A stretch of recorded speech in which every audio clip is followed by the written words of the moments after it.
What if the temples we have spent 2 centuries calling religious monuments were never primarily religious at all? What if the Egyptian priests who carved their walls knew their civilization would not last, knew the knowledge they had inherited from a still earlier age was already slipping out of the world, and chose to encode what they knew into stone so that some future generation would finally be able to read it?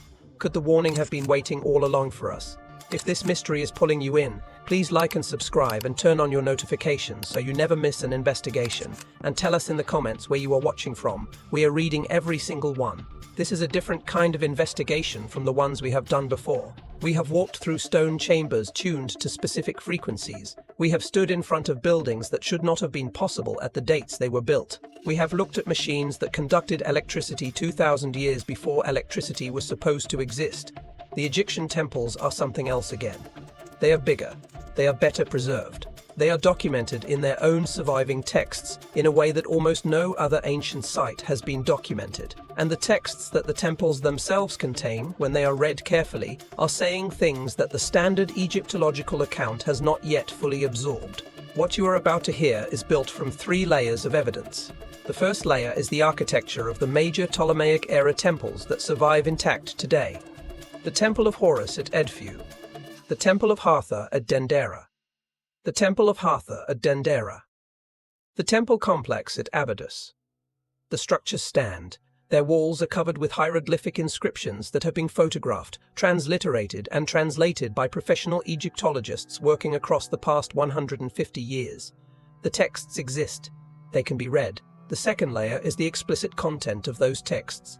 The Edfu building texts in particular, inscribed across the inner perimeter walls of the Temple of Horus, contain what amounts to a self-description of the temple's origin and purpose, written by the Egyptian priests who oversaw the temple's late construction. The texts say things that, when translated honestly, do not match the conventional understanding of how Egyptian religion worked. The third layer is the controversy that surrounds certain specific reliefs in certain specific chambers, where the imagery itself, regardless of what the surrounding text claims about it, has provoked a debate that has not been resolved across decades of academic and popular argument. We will move through these layers carefully. We will distinguish what the texts say from what some modern interpreters claim they say. We will distinguish what the reliefs depict from what proponents of various alternative theories assert they depict. We will not take any side prematurely. What we will find is that the genuine documentary record, read on its own terms without either the orthodox dismissal or the alternative history overreach, points toward something stranger and more interesting than either side has fully acknowledged. The Egyptian priests of the Ptolemaic period were doing something deliberate. They were preserving something. And the question of what exactly they were preserving, and for whom, is one of the most genuine unresolved questions in the entire field of ancient studies. The temple that explains itself. Of all the major surviving temples of ancient Egypt, the Temple of Horus at Edfu is the most extensively documented. It is also, in important respects, the most explicit. The temple stands today in Upper Egypt, on the west bank of the Nile, approximately 100 kilometers north of Aswan. Construction of the surviving structure began in 237 BC, during the reign of Ptolemy III, and continued under successive Ptolemaic rulers for 180 years until its completion in 57 BC under Ptolemy XV. The dates are documented in the temple's own inscriptions. The construction period spans nearly 2 centuries of continuous work by generations of Egyptian craftsmen, priests, and administrators. The result is the most complete and best preserved temple in Egypt. Its walls are largely intact. Its hypostyle halls still stand. Its inner sanctuaries can be entered and walked through. Its hieroglyphic inscriptions covering tens of thousands of square feet of stone surface remain legible to Egyptologists who have spent careers learning to read them. What makes Edfu unique among Egyptian temples is the body of texts that runs along the inner perimeter walls of the structure, from the outside of the inner sanctuary outward to the surrounding corridors. These texts are known in modern Egyptology as the Edfu building texts. They were systematically translated into German by the Egyptologist Dieter Kurth and his team at the German Edfu project, beginning in 1986. Earlier partial translations had been produced by Maxence de Rochemonte, Émile Chassenat, Sylvie Coville, and Didier de Vauchel, working across the late 19th and 20th centuries. The most complete English-language scholarly engagement with the Edfu building texts came from the Egyptologist Yves Raymond, who spent decades at the University of Manchester studying the texts and who published her doctoral thesis on them in 1969 under the title The Mythical Origin of the Egyptian Temple. Raymond's thesis, which remains the foundational academic study of the Edfu building texts in English, made an observation that other Egyptologists had noticed in passing, but that no one before her had fully developed. The texts on the walls of Edfu, which on the surface appear to describe the construction of the historical temple itself, contain a substantial layer of additional material that does not describe the historical temple at all. Raymond called this layer a subtext, and she described it in carefully chosen academic language. The subtext, she wrote, hints at the existence of certain mythological events in which the foundation, building, and bringing to life of the historical temple of Edfu is interpreted as happening in a mythical age. The historical temple, Raymond observed, is interpreted by the texts themselves as the work of the gods and as an entity of a mythical nature. The historical temple, in other words, was understood by its Ptolemaic-era priests to be a continuation, projection, and reflection of a mythical temple that had come into existence at the beginning of the world. This is not a fringe interpretation. Raymond was a credentialed Egyptologist working at a major British university, publishing her findings through Manchester University Press in a thesis that has been cited by other Egyptologists across the past half-century. The Edfu building texts, when she translated them carefully and laid out their internal structure, said exactly what she said they said. They described the temple at Edfu as the latest version of a sacred structure whose original construction had taken place in what the texts called the first time. They described an earlier mythical temple that had existed in a previous age. They described the destruction of that earlier temple by water. And they described the survival after that destruction of certain divine beings whose responsibility it was to preserve the sacred geometry of the original structure and to ensure that future temples would continue the lineage. The texts identified these surviving divine beings by a specific name. They called them the Seven Sages. According to the Edfu building texts, the Seven Sages were the only divine beings who understood how the temples were to be created. They were the sole possessors of the architectural knowledge of the first time. After the destruction of the original mythical temple, the Seven Sages traveled across the primeval waters in search of locations on which new temples could be built. They consulted with the wisdom god Thoth, who recorded their findings in a book that the Edfu texts call the Specifications of the Mounds of the Early Primordial Age. This book listed the locations of sacred mounds along the Nile River, where temples were to be established as continuations of the original structure.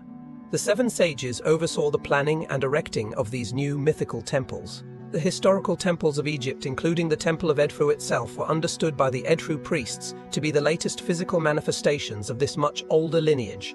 If we set aside for a moment the question of whether any of this was literally true, what is striking is that this is what the Egyptian priests themselves believed and inscribed onto the walls of the temple. They did not claim that the Temple of Edfu was original. They did not claim that the Egyptian religion was a recent invention. They claimed, in their own words, in the language they spoke and the writing they used, that they were the late inheritors of a much older tradition that had been transmitted to them across multiple cycles of catastrophe and recovery. The temple they had built, they said, was not the first of its kind. It was the latest in a chain that stretched back to a time before the historical Egyptian civilization had existed. The builders bu agers remembered a flood. The Edfu building texts contain another element that is worth pausing on because it connects the Egyptian record to a pattern that has appeared across many of the ancient civilizations we have already examined. The texts do not present the destruction of the original mythical temple as a peaceful transition.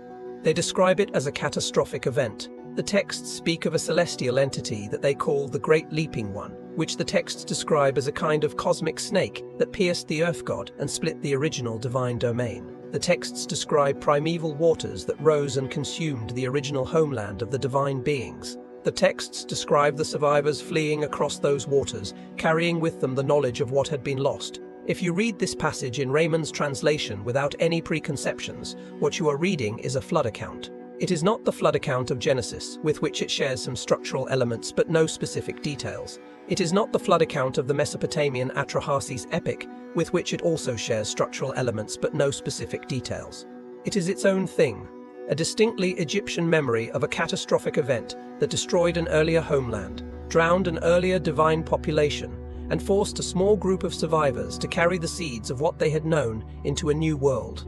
The Egyptian flood memory, as preserved in the Edfu building texts, joins the long list of independent flood traditions from across the ancient world that we have explored in previous investigations.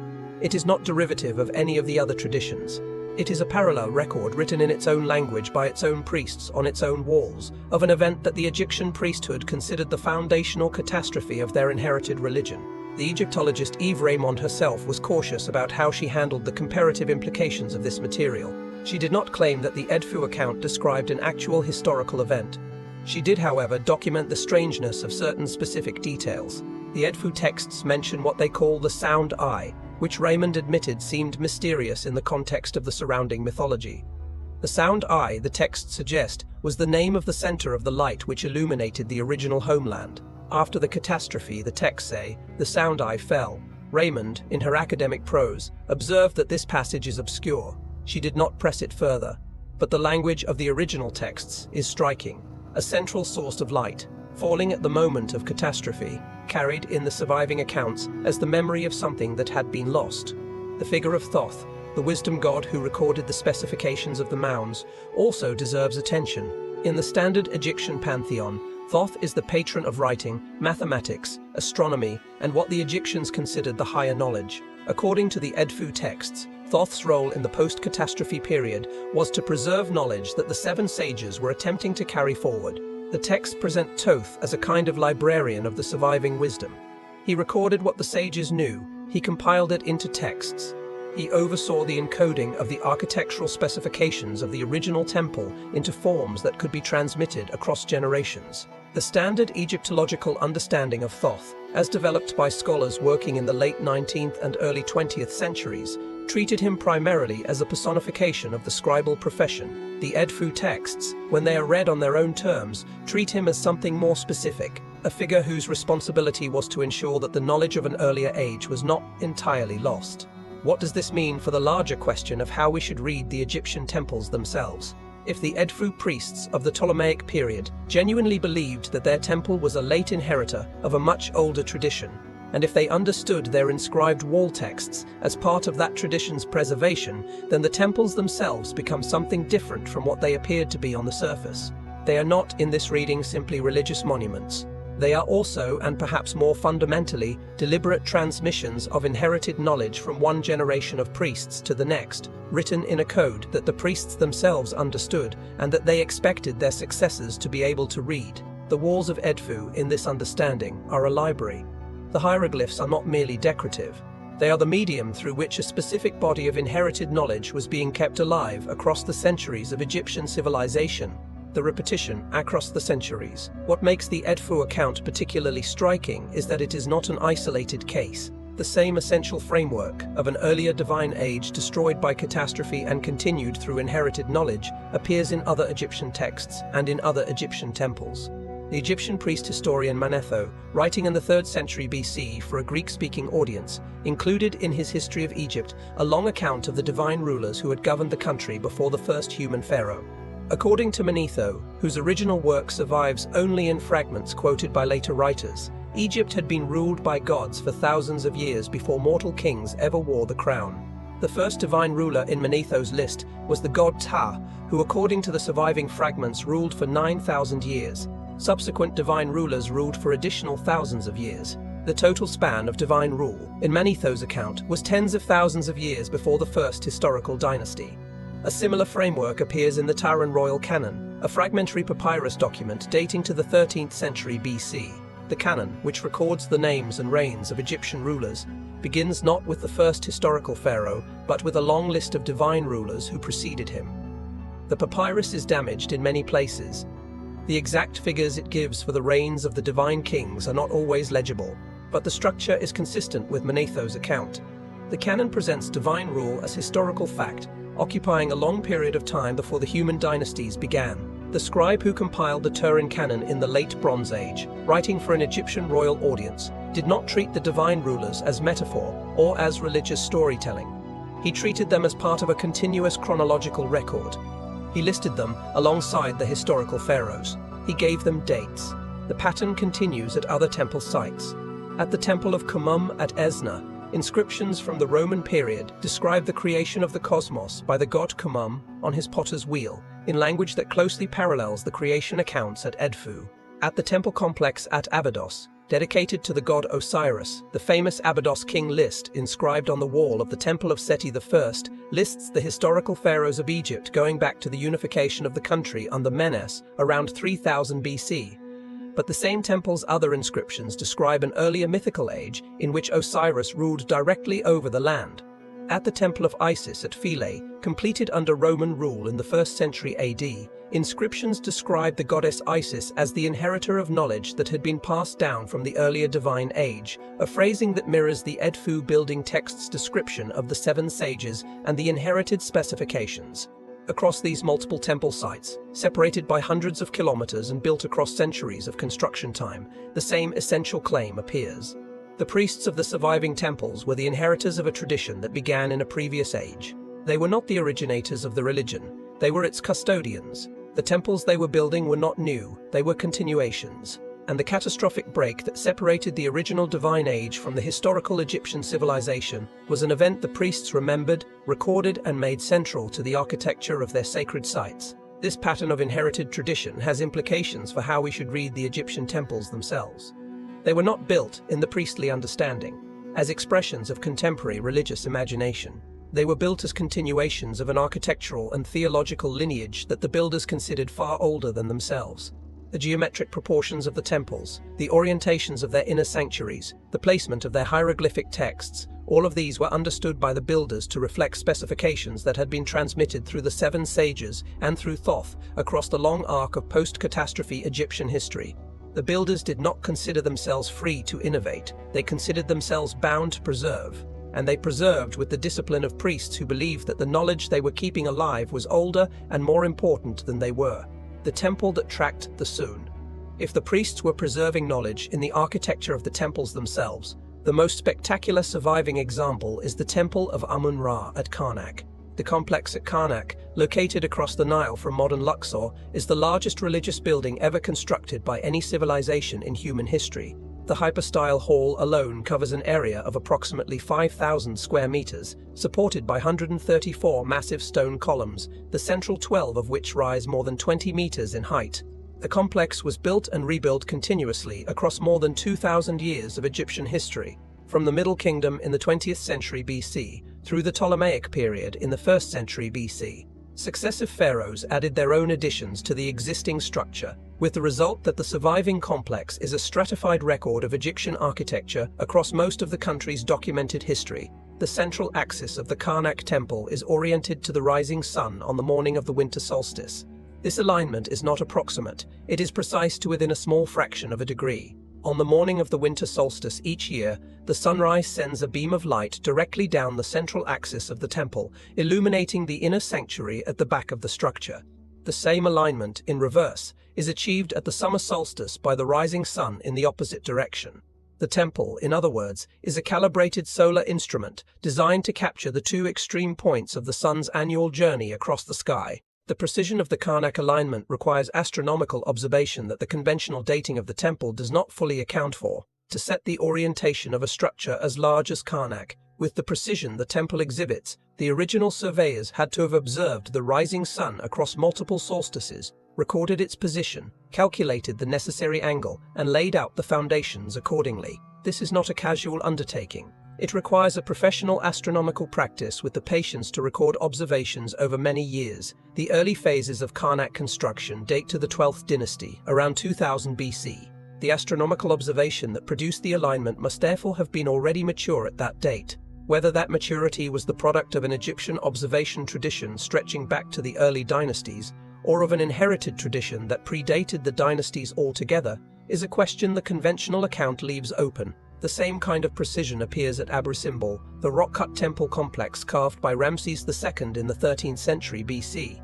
Abu Simbel is famous for the 4 colossal seated statues of Ramses that flank the entrance, but its more remarkable feature is the alignment of the inner sanctuary at the rear of the rock-cut chamber.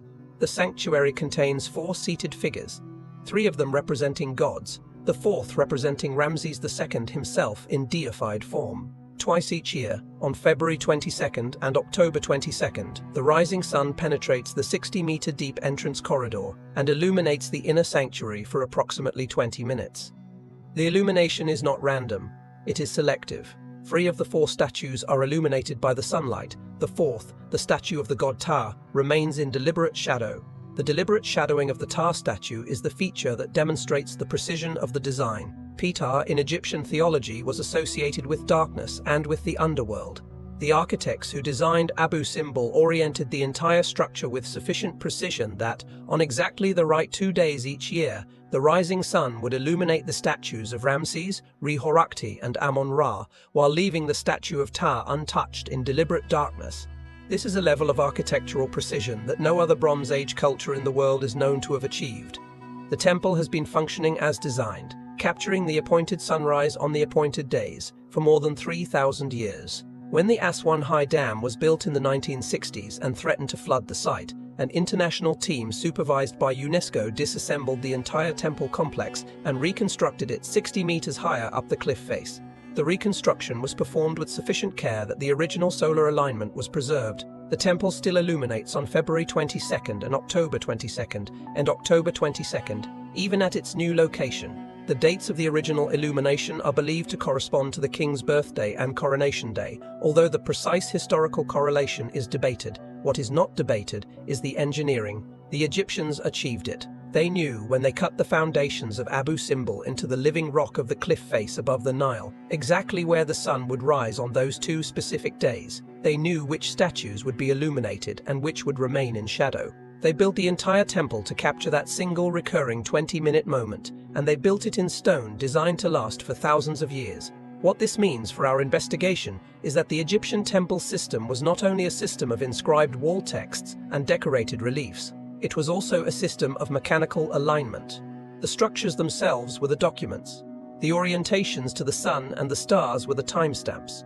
The geometric proportions were the encoded mathematical relationships. The full preservation project, as the priests appear to have conceived it, used every available durable medium to encode every available kind of inherited knowledge into a form that would remain readable as long as the structures stood and the heavens remained predictable. The heavens have remained predictable. The structures mostly still stand. The temples are still doing what their builders intended them to do. We are now, finally, beginning to read what they were intended to communicate. Of all the elements at Dendera, none has provoked more sustained academic attention than the carved circular zodiac that once decorated the ceiling of a small chapel on the roof of the Temple of Hathor. The original is now in the Louvre in Paris, having been removed from the temple in 1821 by a French engineer named Sébastien Louis Saulnier and transported to France through a process that modern museum ethics would not permit. A plaster replica replaced the original on the temple ceiling. The original itself, sandstone, 4 meters across, weighing approximately 60 tons, sits in a gallery of the Louvre where it has been continuously displayed since 1822. The zodiac is unique within the surviving Egyptian record. Most Egyptian astronomical depictions, including the famous Senamut tomb ceiling and the Ramses VI tomb astronomical scenes, show the constellations in their traditional Egyptian arrangement, organized by decanal divisions and seasonal star rises. The Dendera zodiac is different. It depicts the celestial sphere in a circular format.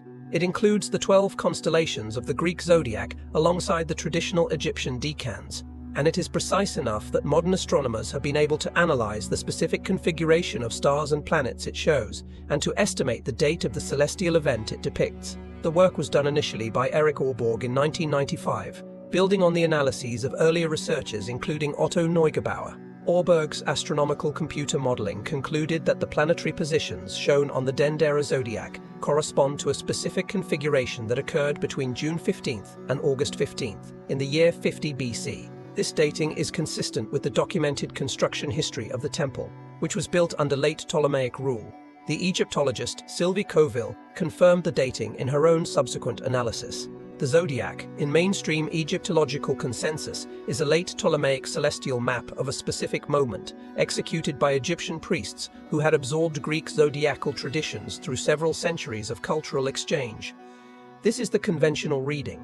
It is well supported. But the zodiac contains an additional feature that the conventional reading has had to address with some difficulty. Encoded in the imagery of the carving are positions for what some researchers have argued are records of much older astronomical events. The zodiac's outer ring shows the precessional cycle, the slow 26,000-year wobble of the Earth's axis that causes the apparent positions of the constellations to drift relative to the seasons across very long timescales. The Egyptologist John Anthony West and the geologist Robert Schoch, working with the astronomer Robert Bauval, have argued that certain alignments encoded in the Dendera zodiac do not correspond to 50 BC at all, but to dates significantly earlier in the precessional cycle. The most contested of these proposed alignments would push parts of the zodiac's reference frame back to the late Ice Age, more than 10,000 years before the historical Egyptian civilization existed.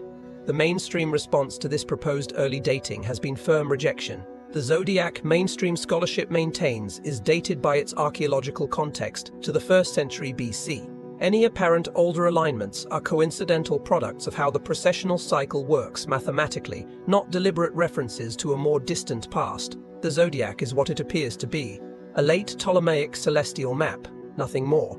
But the controversy will not entirely die down. The zodiac is an unusual object. The decision by the Egyptian priests of late Ptolemaic Dendera to commission such a precise astronomical record, to have it carved into stone on the ceiling of a sacred chapel, and to do it at a moment in their civilization when Roman power was already swallowing the Mediterranean, is itself worth pausing on. Why preserve such a specific celestial reference at such a specific moment? Why use such durable material? Why make the calculations precise enough that modern astronomical software can verify them more than 2,000 years later? Whatever the priests were preserving, they were preserving it deliberately, and they were preserving it in a form designed to outlast their own civilization. The zodiac fits the broader pattern of deliberate transmission that we have already seen in the Edfu building texts. It is not, in this reading, simply a religious decoration. It is a document, carved in stone, designed to remain readable by anyone with the patience and the tools to read it. The prestige that tells a story. There is one further element of the Egyptian temple system that the conventional account treats as engineering achievement, but that, on closer examination, looks like part of the same deliberate preservation project. The geometric precision of the major temples, and of the Great Pyramid in particular, exceeds what the supposed construction tools of the Egyptian dynasties should have been able to produce. The Great Pyramid is the most studied case. Its base is level to within 21 millimeters across an area of more than 13 acres. Its sides are aligned to true north with an accuracy of within 4 arc minutes, an alignment that requires precise astronomical observation and surveying tools that the conventional account does not fully explain. Its proportions encode the mathematical constant pi to a degree of accuracy that suggests the builders understood the value of pi several thousand years before its formal discovery. These precision facts are not contested. They have been measured repeatedly by modern surveyors and engineers. The Great Pyramid genuinely exhibits these properties. What is contested is what the precision means. The conventional account treats the precision as a remarkable engineering achievement of the 4th dynasty Egyptians, and treats the mathematical relationships as accidental products of the geometric form. The alternative account treats the precision as deliberate encoding of mathematical and astronomical information, designed to be recognized by any future civilization advanced enough to measure the structure accurately.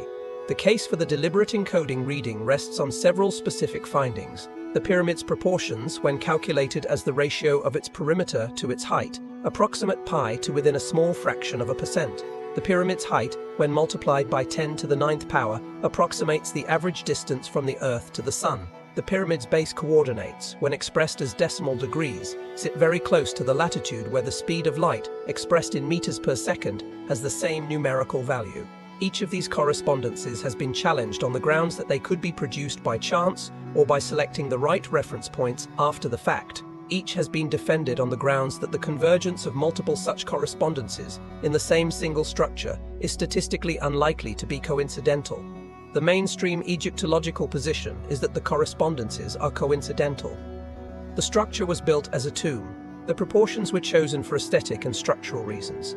Any apparent encoding of mathematical or astronomical information is the product of researchers reading meaning into a structure that was not designed to communicate it. This position has the advantage of fitting the broader Egyptological framework. It has the disadvantage of requiring multiple specific coincidences to all happen at the same site, in the same single structure, at the same time. The alternative position is that the priests of the 4th dynasty, working from inherited specifications passed down through the priestly tradition, deliberately encoded mathematical and astronomical relationships into the geometric proportions of the pyramid as part of the same long preservation project that produced the Edfu building texts and the Dendera zodiac. The pyramid in this reading is the master document of the project. It is the largest, most durable, most precisely specified single structure the priests ever built.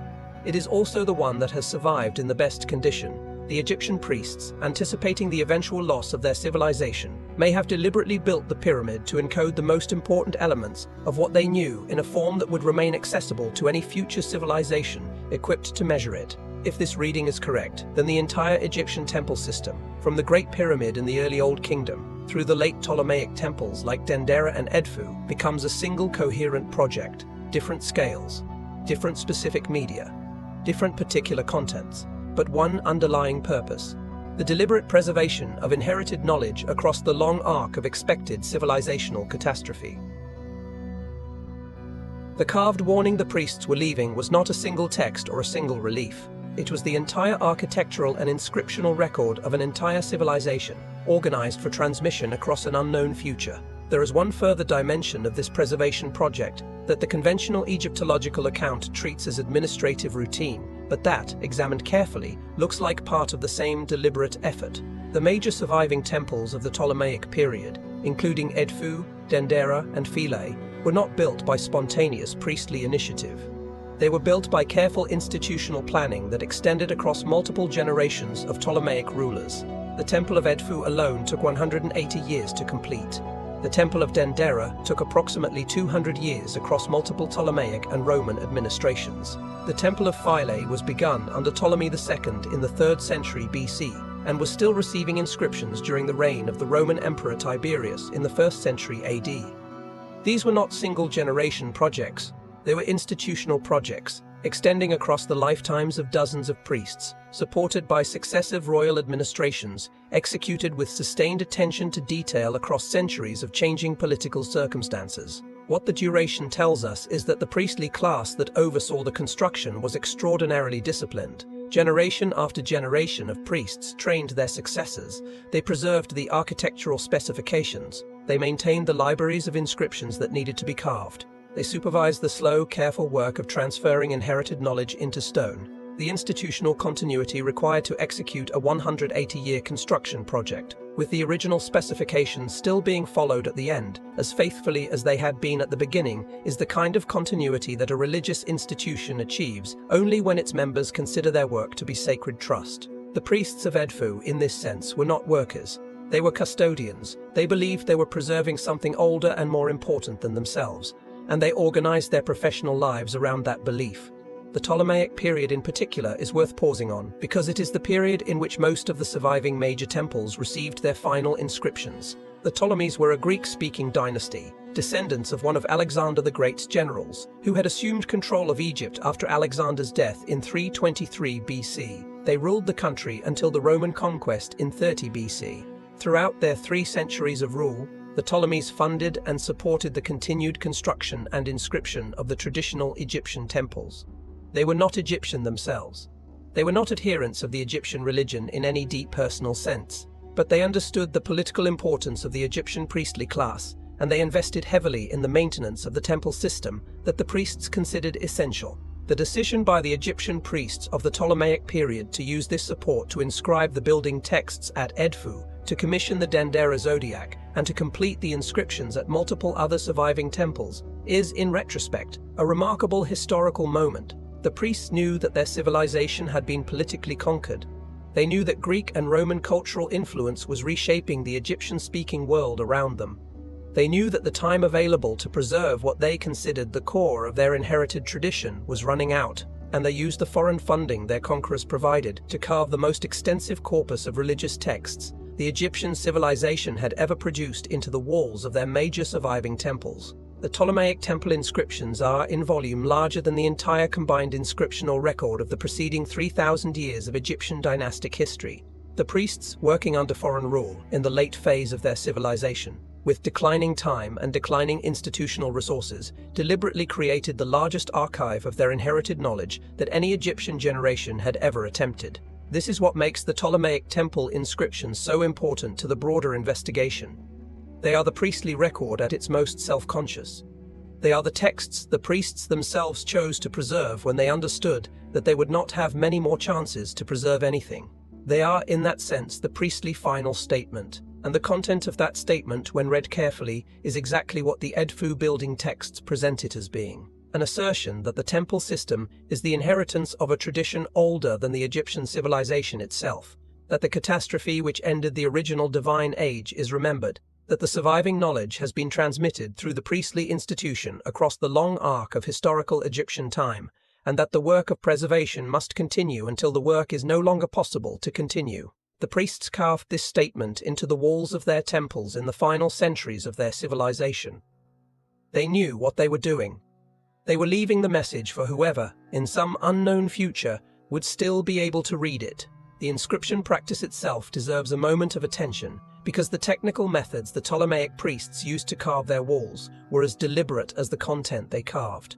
The Egyptian relief tradition included two distinct techniques: sunken relief, in which the figures were carved below the surface of the stone, and raised relief, in which the figures were carved above the surface by removing the stone around them. Raised relief is significantly more labor-intensive than sunken relief. It requires the careful removal of background stone across the entire visible surface of the wall, leaving the figures and text standing slightly proud of the surrounding material. The choice of raised relief over sunken relief in any given context was a deliberate decision to invest substantially more labor and time, and the Ptolemaic priests, in the inscriptions they considered most important, consistently chose raised relief. The building texts at Edfu are carved in raised relief. The Dendera reliefs in the underground crypts are carved in raised relief. The choice was not random.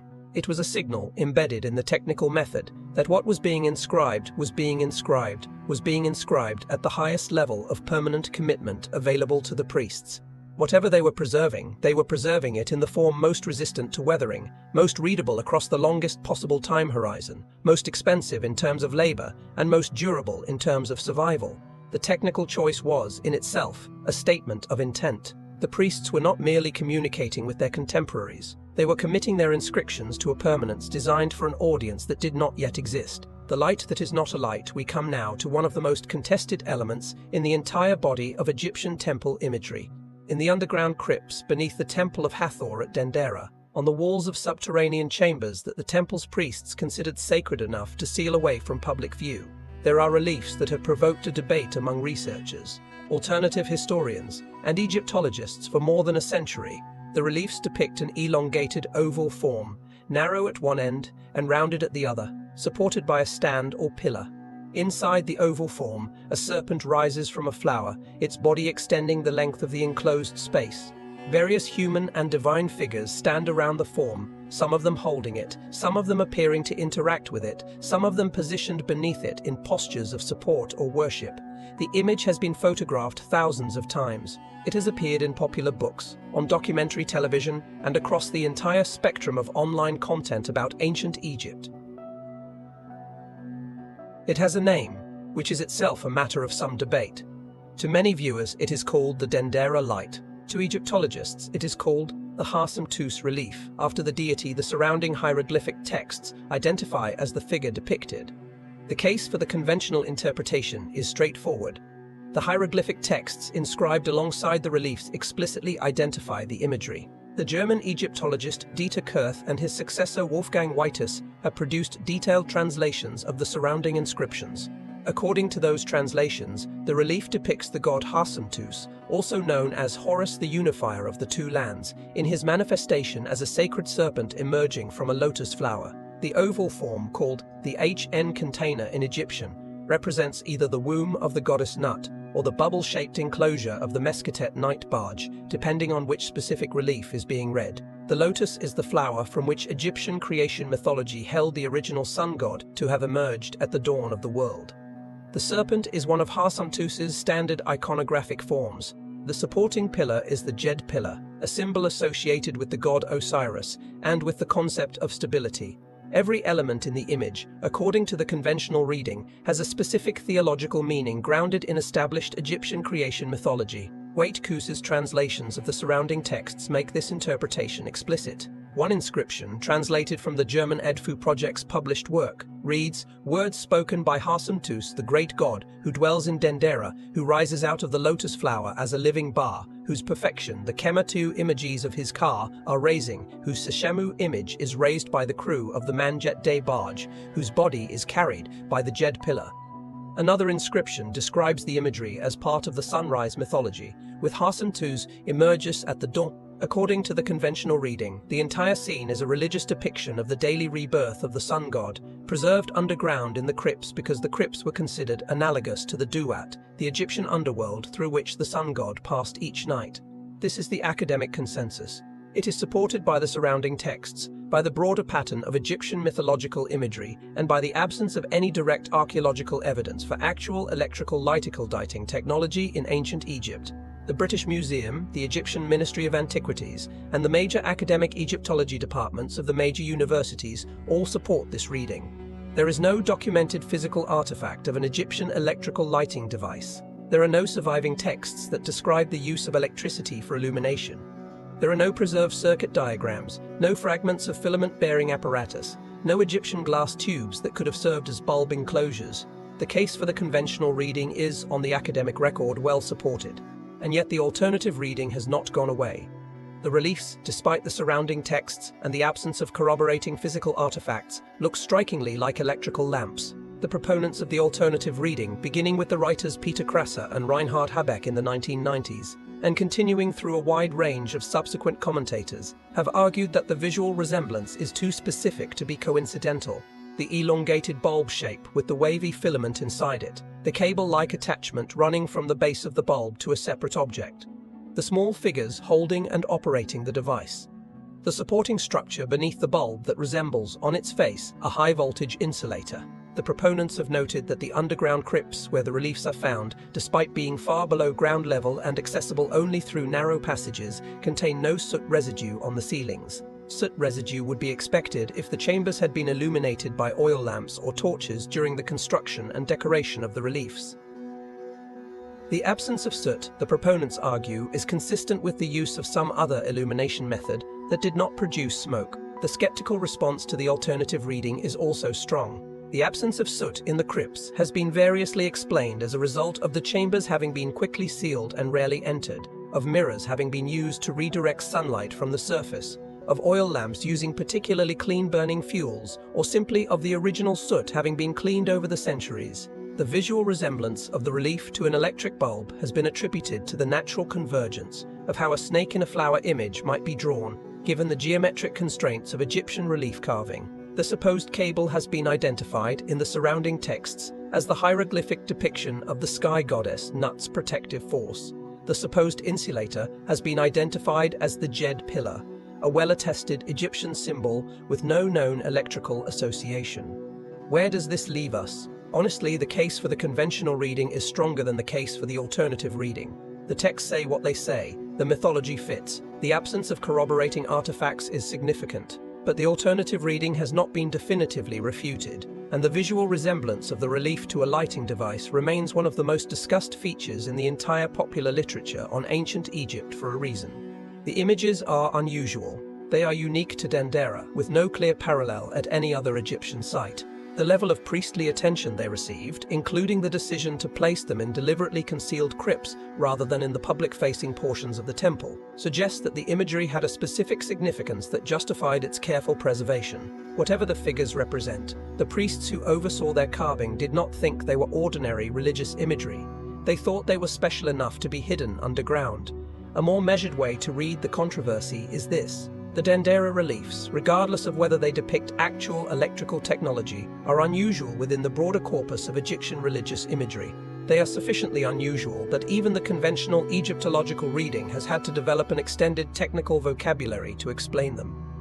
The fact that mainstream scholarship has needed to construct such a careful explanation suggests that the imagery itself is genuinely strange. Whether the strangeness reflects a lost technology, a lost theological tradition, or simply a particularly elaborate piece of late-period Egyptian religious art, the strangeness itself is real. The reliefs are not ordinary. The priests who carved them were doing something specific. And whatever they were doing, they wanted future generations to find it. The Assyrian behind the Temple of Seti at Abydos, partly buried in the modern water table that surrounds the site, sits a structure that has been a problem for Egyptology for more than a century. The structure is called the Osirian. It was rediscovered in 1903 by the British archaeologist Flinders Petrie. It consists of a large rectangular hall surrounded by smaller chambers, all constructed of massive granite blocks that fit together with extraordinary precision. The granite for the structure was quarried at Aswan, more than 200 kilometers to the south, and transported to Abydos by methods the conventional account has never satisfactorily explained. The interior chambers contain massive granite pillars, some of them measuring more than 5 meters in height and weighing tens of tons each. The construction style of the Osirian is dramatically different from the construction style of the Seti I temple immediately beside it. The Seti temple is built of limestone, decorated with elaborate hieroglyphic inscriptions, and dated firmly to the New Kingdom period in the 13th century BC. The Osirian is built of granite, almost entirely undecorated, and dated by the conventional consensus to the same New Kingdom period, despite the obvious differences in construction approach. The conventional dating of the Osirian has been challenged by a variety of researchers since at least the 1970s. The strongest argument for an earlier dating rests on the geological evidence at the site. The Osirian sits at a level several meters below the surrounding terrain. Its lower chambers are partially flooded by groundwater. The conventional explanation is that the Osirian was always intended as a symbolic underground tomb representing the burial of Osiris, and that the flooding is a function of the local water table having risen since the time of construction. The alternative explanation, advanced by researchers including the engineer Christopher Dunn and the geologist Robert Schoch, is that the Osirian was originally built at ground level and that the surrounding terrain rose around it over the course of thousands of years. If this alternative reading is correct, the Osirian would have to be dated much earlier than the New Kingdom, probably to a period before significant siltation of the Nile Valley occurred. Estimates range from 4000 BC at the conservative end to 10,000 BC or earlier at the more speculative end. The construction style of the Osirian supports the alternative reading in one specific way. The Osirian's interlocking granite blocks, with their precise joints and their absence of decorative inscriptions, resemble the construction style of the so-called Valley Temple at Giza, which sits beside the Sphinx, and which has also been the subject of competing dating arguments. The conventional dating of the Valley Temple places it in the 4th dynasty, around 2500 BC, contemporary with the construction of the Great Pyramid. Schoch and others have argued that the Valley Temple, like the Osirian, may date considerably earlier. If both structures are pre-dynastic in origin, they would represent the surviving remnants of a stone construction tradition that predates the rise of the historical Egyptian civilization. Schoch's argument for the early dating rests, in part, on his analysis of the weathering patterns visible on the stones of both structures. At the Valley Temple, Schoch documented patterns of erosion on the surrounding limestone enclosure walls that, in his view, are consistent with prolonged rainfall rather than wind erosion. The Giza Plateau has been a desert for thousands of years. For the Sphinx enclosure walls to have been weathered to the degree Schoch observed, the weathering would have had to occur in a much wetter climate period before the desertification of North Africa was complete. The last such wetter period, the so-called African humid period, ended approximately 5,000 years ago.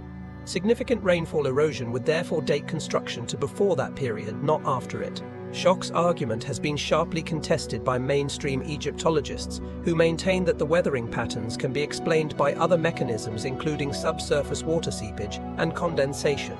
The argument is technical and remains unresolved within professional geology. The Osirian is connected to the surrounding cultic landscape of Abydos in ways that are worth noting. Abydos was, for thousands of years of Egyptian history, considered the most sacred site in the country. It was the location of the symbolic burial of Osiris. It was a major pilgrimage destination for Egyptians of every class. The Temple of Seti I, built next to the Osirian, contains the famous Abydos King List, a wall inscription that records the names of every legitimate pharaoh of Egypt going back to the unification under Menes. The list is one of the most important historical documents in the entire Egyptian record. It is inscribed deliberately in the temple immediately adjacent to the Osirian. Whatever the Osirian was, the priests of Abydos considered it important enough to anchor the most comprehensive royal genealogical record of the country to its location. If the Assyrian is genuinely older than the historical Egyptian civilization, its presence at Abydos would explain why the location was considered so sacred. The Egyptians built their pilgrimage center, their burial of Osiris, and their definitive king list around a structure that they themselves understood to be a relic of an earlier age. They did not, in this reading, build the sacred site. They inherited it. The Assyrian, like the temples described in the Edfu building texts, was understood by the priests, who maintained it as the remnant of something that predated their own civilization. There is a further element of the Assyrian that has not received sufficient attention in the popular literature. On the granite blocks of the inner chamber in several locations there are tool marks and surface treatments that the conventional account has had difficulty explaining. The granite blocks at the Osirian are cut with a precision that exceeds the documented capabilities of Bronze Age Egyptian stoneworking technology. The surfaces of certain blocks have been smoothed to a tolerance that, according to engineers including Christopher Dunn, who have measured them with modern precision instruments, would require either powered abrasive tools or extremely long applications of hand abrasion under very tightly controlled conditions. Neither possibility fits comfortably with the New Kingdom dating. The conventional response is that the Egyptians were simply more skilled stoneworkers than we give them credit for, an answer that has the merit of being possible, but the disadvantage of not being demonstrated. No experimental archaeology has produced Assyrian-quality stonework using the tools the conventional account credits to the New Kingdom Egyptians. The question of why a pattern is now visible. Across multiple Egyptian temple sites, we are looking at evidence that the priests of the historical Egyptian civilization understood themselves to be the inheritors of a much older tradition. They built their temples on the locations of earlier sacred sites. They preserved knowledge that they considered to predate their own civilization. They carved their walls with texts that explicitly described the temple system as a continuation of structures from an earlier age, and in some cases they preserved physical structures, like the Assyrian, that may genuinely date to that earlier age. The question that follows is why, if the Egyptian priests believed they were preserving knowledge from an earlier civilization that had been destroyed by catastrophe, why did they go to such elaborate lengths to encode that knowledge into the architecture of stone? Why not simply pass it down through written documents, through priestly oral tradition, through the conventional channels of institutional transmission? Why carve the warning, if it was a warning, into the walls themselves, in a medium designed to outlast every other form of cultural memory? There is one answer to this question that the Egyptian priests themselves would have found compelling. They understood, from the same memory of catastrophe that the Edfu building texts preserve, that civilizations end. They understood that their own civilization, however durable it appeared in their lifetimes, would eventually face the same kind of break that had ended the original divine age. They knew that written texts on papyrus would not survive a long collapse. They knew that oral tradition would not survive the dispersal of the priestly class. They knew that even physical artifacts of bronze or wood would degrade and disappear. The only medium with any reasonable chance of surviving across the long arc of human catastrophe and recovery was carved stone, oriented to the sky, located at sacred sites whose significance might be remembered even when the surrounding civilization had been forgotten. The Egyptian priests, in this reading, were not building religious monuments primarily for the worship of their contemporaries. They were building information storage systems intended to outlast their own civilization. The hieroglyphs were the script of the storage. The geometric proportions of the temples were the index. The orientations to specific stars were the timestamps. The whole architectural complex was an attempt to preserve, in the most durable medium available to a Bronze Age civilization, a body of inherited knowledge that the priests considered too important to lose. They were carving against the eventual day when their own world would end, and someone, in some unknown future, would have to find what they had left. The choice of stone as the medium was not casual. The Egyptian priests had several other materials available to them. Papyrus, made from the reeds of the Nile Delta, was the standard medium for everyday Egyptian writing. The temple libraries contained thousands of papyrus scrolls covering ritual texts, administrative records, mathematical and astronomical treatises, medical manuals, and copies of the sacred literature. These scrolls were the operational documents of the temple system. They were the texts the priests actually used in their daily work. But the priests did not commit their most important inherited material to papyrus. Papyrus, they knew, was fragile. It could be destroyed by fire. It could be eaten by insects. It could be soaked by water. It could be looted by foreign armies. Papyrus served the present, it would not serve the long future. For the long future, the priests chose stone. The stone walls of the temples received the texts the priests considered most important to preserve across catastrophic time. The papyrus scrolls received everything else. The eventual loss of the papyrus library at Alexandria, in stages between the 1st century BC and the 7th century AD, validated the priestly judgment. The Library of Alexandria contained hundreds of thousands of scrolls representing the accumulated literature of the ancient Mediterranean world. Most of those scrolls are gone. They were destroyed by fires, by political violence, by neglect, by the slow destruction that befalls all organic material across long enough timescales. The papyrus literature of Egypt, with a few miraculous exceptions, no longer exists, but the stone temple walls of Egypt are still standing.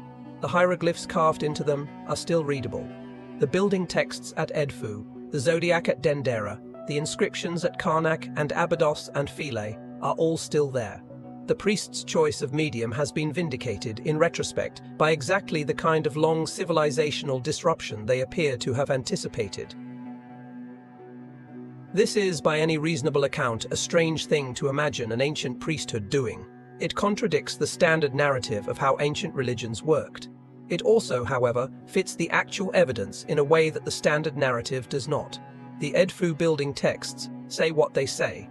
The temple complexes are oriented as they are oriented. The Osirian, the Dendera reliefs were placed in concealed crypts where they would be protected from public view. Each of these features, taken individually, has been explained by conventional Egyptology in conventional terms. Taken together, the features point toward a coherent priestly project that the standard narrative has not fully accounted for. The priests were preserving something. They were doing it deliberately, and they were doing it on a scale that suggests they expected the preservation to be necessary.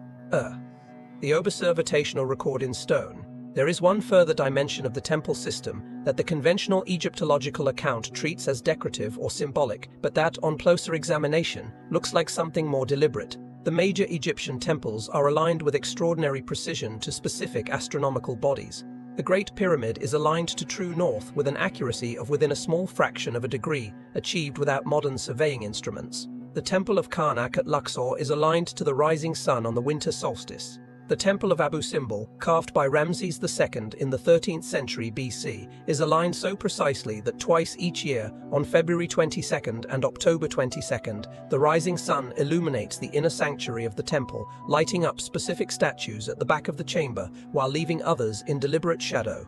The dates of these illuminations are believed to correspond to the king's birthday and coronation day. Although the precise historical correlation is debated, what is not debated is the precision of the alignments. The Egyptians achieved them. The temples function today, 4,000 years and more after their construction, exactly as they were designed to function. The sunlight enters at the appointed time. The shadows fall in the appointed places. The astronomical phenomena the temples were built to capture continue to occur, and the temples continue to capture them. Whatever the priestly intent in choosing these specific alignments, the alignments themselves are not metaphorical, they are mechanical. They are the product of careful, documented, multi-generational astronomical observation that the priests built into the architecture itself. The alignments raise a question that the conventional account has handled awkwardly. To achieve the precision of the Great Pyramid's orientation to true north, or the Abu Simbel solstice illumination, the builders had to have accumulated astronomical observations across many generations. Astronomical alignment of this kind is not a single discovery. It is the product of patient skywatching extending over decades or centuries. The Egyptians, the conventional account tells us, were a relatively young civilization at the time these structures were built. Their direct astronomical observation tradition could not have stretched back further than the early dynasties, and yet the alignments suggest a depth of accumulated observation that goes well beyond what the early dynasties could have produced on their own. If the Egyptians inherited their astronomical knowledge, as the Edfu building texts claim they inherited their architectural knowledge, then the alignments make sense. The priests were applying observational data that had been accumulated by an earlier civilization, transmitted through the priestly tradition, and incorporated into the architecture of the temples as part of the deliberate preservation project. The temples were not only information storage systems, they were also calendar systems, locked to the actual movements of the sun and stars. They were timekeeping devices that would continue to function regardless of the political fate of the surrounding civilization. As long as the buildings stood, the alignments would continue to mark the appointed days. The information embedded in the stone would remain readable in principle by anyone who knew what to look for. This is the deeper sense in which the temples were carved.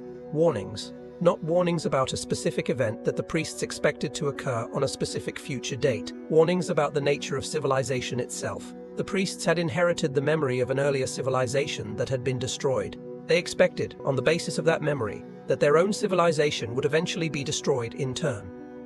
They built the temples to preserve, against that eventual destruction, the most important fragments of what they knew. The warning in this reading was not a message about something the priests wanted to avoid. It was a message about something they had already accepted as inevitable.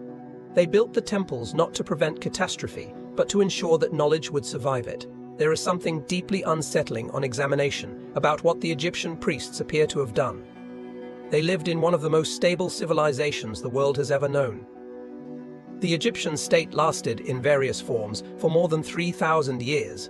The pharaonic religion they practiced was older than most of the languages spoken in the world today. By any reasonable measure of civilizational durability, they were the descendants of a tradition that had every reason to assume itself permanent. And yet, they did not assume permanence. They built as if they expected loss. They preserved as if they understood that what they preserved would have to be found again, in a future where they themselves no longer existed. The Edfu priests, inscribing the building texts in the 2nd and 1st centuries BC, were doing so under Ptolemaic rule, with Alexander's conquering successors on the throne and Roman power expanding across the Mediterranean. They knew that the political form their civilization had taken was already changing. They did not, however, simply lament the change or attempt to reverse it. They worked, they wrote, they carved. They built libraries of stone oriented to the sky, encoded with information they considered worth preserving against any future they could imagine. The discipline of this is what is most remarkable. It would have been easy in their position to give up. It would have been easy to assume that the Roman world would last as long as the Egyptian world had lasted, and that there was no urgent need to preserve. Instead, the priests assumed the opposite. They assumed that their own time would end. They assumed that what they knew would have to be carried in stone across whatever long darkness might follow. And they made the temples accordingly. We, in our own time, are not in their position. Or perhaps we are. The technologies we have built will, by every reasonable historical analogy, eventually fail. The institutions we trust will eventually be replaced. The knowledge we currently regard as settled will, in some unknown future, have to be either rediscovered or transmitted. The priests of Edfu and Dendera and Abydos, looking at our situation from the perspective of their own, would probably recognize a great deal of what they saw. They would understand, better than we do, what is required to make knowledge survive a long break. If they were here to advise us, what would they say? They would probably say something like this: do not trust the digital. Do not trust the ephemeral. Do not assume your archives will outlast the civilization that maintains them. If you have something genuinely important, carve it into stone. Orient it to the sky. Place it where the surrounding civilization will eventually decay around it. And accept that the audience you are writing for is not your contemporaries. It is the people who will come after the long break, with the patience to read what you have left them. The Egyptian priests did this. We have, mostly, not. Walk into the inner sanctuary of the Temple of Horus at Edfu today. Stand on the stone floor. Look at the walls. The inscriptions are still there. The building texts that Eve Ryman translated more than half a century ago are still there. The hieroglyphs that the priests carved across the wall surfaces are still legible. The architectural geometry of the space, the orientation to the sky, the proportional relationships between the chambers, all of it is still there. The temple is still doing exactly what its builders intended it to do. We are the audience the builders were writing for, or at least we are part of that audience. The priests who oversaw the construction of Edfu in the 2nd century BC could not have known that the Egyptian civilization in their lifetimes was already in its late phase. They could not have known that the Roman Empire would eventually swallow Egypt completely. They could not have known that Christianity would replace the old religion within a few centuries. They could not have known that Islam would replace Christianity within a few centuries after that. They could not have known that the city of Alexandria, with its great library, would burn. They could not have known that the hieroglyphic script itself would become unreadable for almost 2,000 years, until Champollion deciphered it in 1822 using the Rosetta Stone. But they appear to have suspected most of it. They suspected that their world would not last. They suspected that the knowledge they had inherited would be at risk during whatever long break was coming. They suspected that the people who would eventually come to read their walls would be people they themselves could not imagine. And they wrote for those people anyway. They wrote in stone, on walls, in a script designed to be readable by anyone who could be taught to read it, in chambers oriented to celestial bodies whose movements would not change regardless of which empire happened to control the surrounding territory. This is what the temples are. This is what the priests were doing. The conventional Egyptological framing of the temples as religious monuments is not wrong exactly.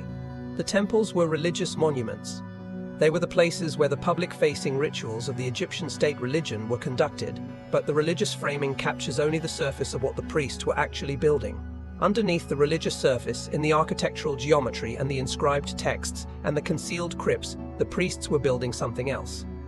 They were building a deliberate transmission. They were carving a warning in the broadest sense of that word. They were saying, to anyone who would eventually find what they had left, that civilizations end, that knowledge has to be carried across the breaks, and that the medium of stone is the most durable carrier we have ever found. The full implications of this reading have not yet been absorbed by the broader culture.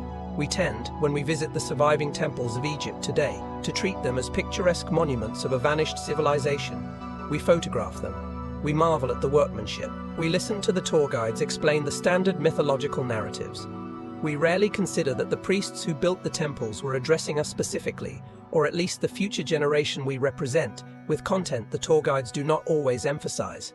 The building texts at Edfu are still on the walls. The zodiac at Dendera is still on the ceiling. The Osirian still sits at Abydos. The alignments at Karnak and Abu Simbel still capture the appointed sunrises on the appointed days. The work the priests did is still working. We are simply only now beginning to take it seriously as the work it is. What changes when we take it seriously? Several things change. The history of human civilization becomes longer than the standard timeline allows for. The continuity of inherited knowledge across catastrophic breaks becomes a real possibility rather than a fringe speculation.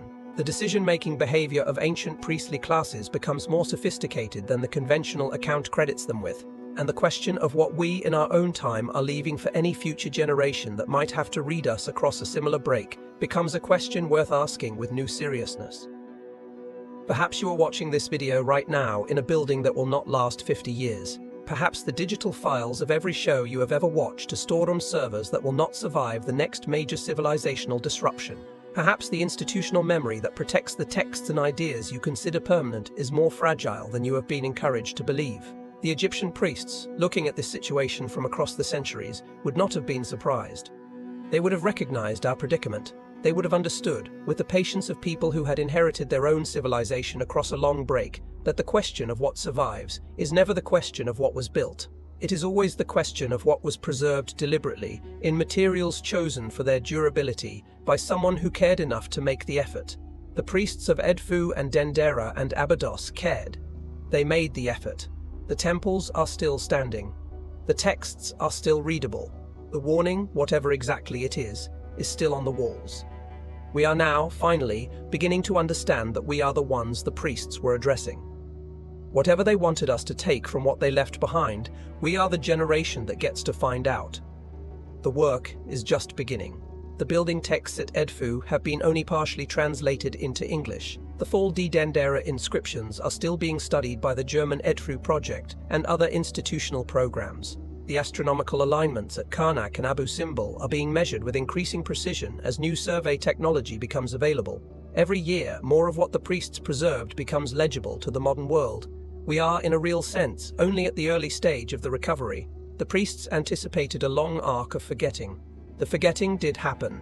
The recovery is now slowly happening too. What it will eventually reveal, when more of the inscriptions have been translated and more of the geometry has been measured, is a question we will have to live with for the rest of the century at least. Perhaps the deepest question is not what the priests knew. Perhaps it is what we in our own time are leaving for the people who will, in the long arc of human history, eventually have to read us, and whether what we leave will be worth the effort it takes to find it. Oh.